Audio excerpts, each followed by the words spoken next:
മഴ തോരും മുമ്പിലാണെങ്കിൽ ബാലചന്ദ്രൻ തിരികെ വന്നിരിക്കുകയാണ്. അതുകൊണ്ട് തന്നെ അലീനയാണെങ്കിൽ ബാലചന്ദ്രൻ്റെ അടുത്തേക്ക് വന്നിട്ട് എന്തിനാണ് അച്ഛ എൻ്റെ വാസസ്ഥലം തേടിപ്പോയിട്ട് എന്തായി എന്നൊക്കെ ചോദിക്കുന്നൊരു കാഴ്ച കാണാനായിട്ട് സാധിക്കുന്നുണ്ട്. ഇതേ സമയമാണെങ്കിൽ മോളെ അത് ഏതാണ്ട് റെഡി ആയിക്കൊണ്ടിരിക്കുകയാണ് എന്ന് പറയുന്നുണ്ട്.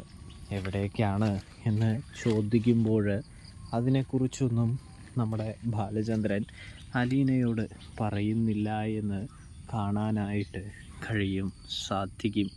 ഇതേ സമയമാണെങ്കിൽ നമ്മുടെ അലീന ബാലചന്ദ്രനോട് കുത്തി ചോദിക്കുമ്പോൾ മോളെ സമയമാകുമ്പോൾ ഞാൻ പറയാമെന്ന് പറഞ്ഞില്ലേ, പിന്നെ എന്താണ് എന്ന് ചോദിക്കുന്ന കാഴ്ച കാണാനായിട്ട് സാധിക്കുന്നുണ്ട്.